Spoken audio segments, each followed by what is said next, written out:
It's late in the afternoon, you're on your fourth bowl of cereal and it's sinking in. There must be a better way to eat than this when you have ADHD. Fortunately, there is. These are the 4 key foods to give you focus, stabilize your dopamine levels, and channel that hyperfocus so that you can achieve your goals. And at the end, I'm going to give you a bonus which is especially helpful for those of you that are not on medication. Let's get right into it with number 4, leafy greens. Leafy greens such as spinach, kale, and collard greens all contain folate, which is important for dopamine synthesis and supports healthy dopamine levels. Furthermore, green vegetables such as broccoli are high in vitamin C. Why do I mention vitamin C? Well, when we want to eat a snack, those of us with ADHD, we tend to reach for the high carb foods first. The pizza, the chocolate, the ice cream. The downside is, those high carb snacks lead to inflammation in the body, and there is evidence to suggest that a high carb diet leads to a vitamin C deficiency. Therefore, we need foods to keep our vitamin C levels topped up. Now, who can be bothered to chop up and cook some broccoli? I certainly can't. Here's a trick that I've been using since my uni days. You can go to any supermarket in the UK and grab a bag of frozen broccoli. Bring it home, pop that frozen broccoli into a bowl and put it in the microwave on high power for like 3 to 4 minutes. After 3 to 4 minutes, that broccoli is going to be cooked through. All you need to do is drain out the water, and then you can add it to your meal, or you can season it and add it as a side dish of vegetables. It's simple, it's easy, it's effective, and it helps you keep your vitamin C levels topped up. That was number 4, and now our number 3 top food for turning our ADHD in our favor is eggs. Eggs are a great source of choline, and choline is a very powerful nutrient that supports brain health, is involved in neurotransmitter synthesis, and enhances cognitive function. Your brain and nervous system need it to regulate memory, learning, muscle function, and much more in the body. So when you eat more eggs, you see improvements in memory and learning. Now, I recommend you guys to experiment to see if eggs help you or not, because one 2009 study tested the effect of an elimination diet on children with ADHD. The foods that were eliminated were wheat, milk,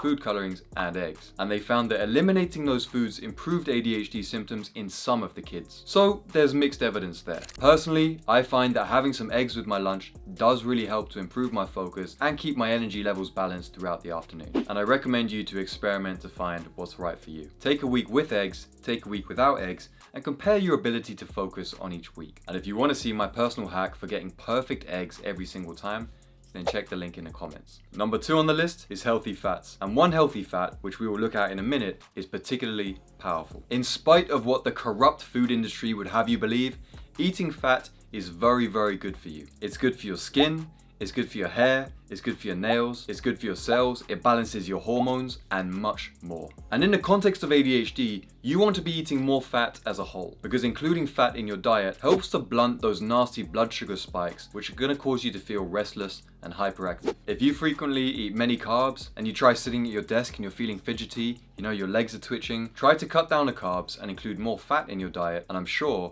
you'll start to see some improvements. Because the good news for us is that a meal containing carbs takes longer to be broken down, so it blunts the blood sugar spikes better than if you were eating carbs alone. Furthermore, fats make up 60% of the brain and nerves in your body, and since you are what you eat, you want to be getting those fats from healthy fats, so avocados, nuts, and fatty fish in particular. That's right, the most powerful healthy fats come from fatty fish like salmon, mackerel, and sardines, which are rich in omega-3 fatty acids and crucial for your cognitive function. Now, just for you guys, I went on a mission to find the cheapest source of healthy fatty fish in the UK, and I'm going to share my secret with you now because I want my ADHD brothers and sisters to thrive. What you want to do is go into almost any supermarket and look for the peppered mackerel or the smoked mackerel. It's only around £3-4 for about 3 fillets, so it's much more affordable than salmon. And look for the label that says caught in the wild, because that's when you know it's the good stuff. But please don't all rush to shop at the same supermarket as me, otherwise I'll have no mackerel left for my lunch tomorrow. If you're not a fan of eating fish, or the fish near you is just too pricey, then take omega-3 fish oil capsules instead. Fish oil capsules are great, and a 2008 study found that 47% of people with ADHD saw a significant improvement in their symptoms after supplementing with fish oil capsules for 6 months. I take 5 fish oil capsules a day. I recommend you find a brand that works for you and start taking it.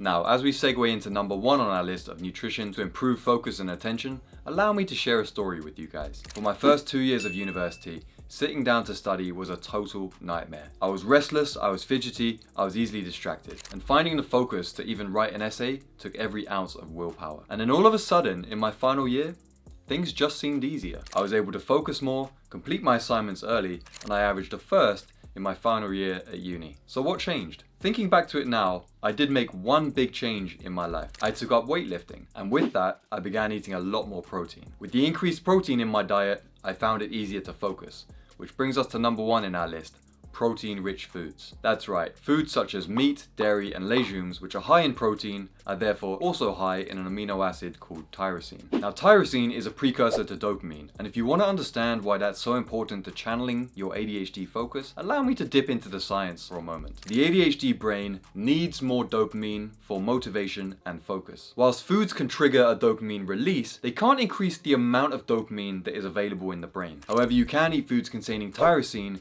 which is the building block to dopamine. So every time you have that post-workout shake, that bean burrito, or that roast chicken, you are indirectly increasing the amount of dopamine available in your brain to fuel your focus and motivation. Now, just before I reveal the bonus, you may have noticed something. None of the foods that I listed are high in carbohydrates, and this is with good reason. A 2021 study on foods and ADHD found that limiting the amount of carbohydrates in the diet is highly effective in reducing hyperactivity. So the science all points to one conclusion: reduce your carbs, increase your fats, and increase your protein. And if you do all of those combined, you will see an improvement in your ability to focus. Now, I promised you a bonus at the end, and here it is. If you have ADHD and you don't have access to medication yet, then I empathize with you. Because let's face it, waiting for ADHD medication in the UK takes forever. Fortunately, you can substitute with other stimulants in the meantime, and one of the healthiest stimulants that you can get is coffee. Coffee triggers dopamine release in the brain and is also packed with antioxidants to help keep your cells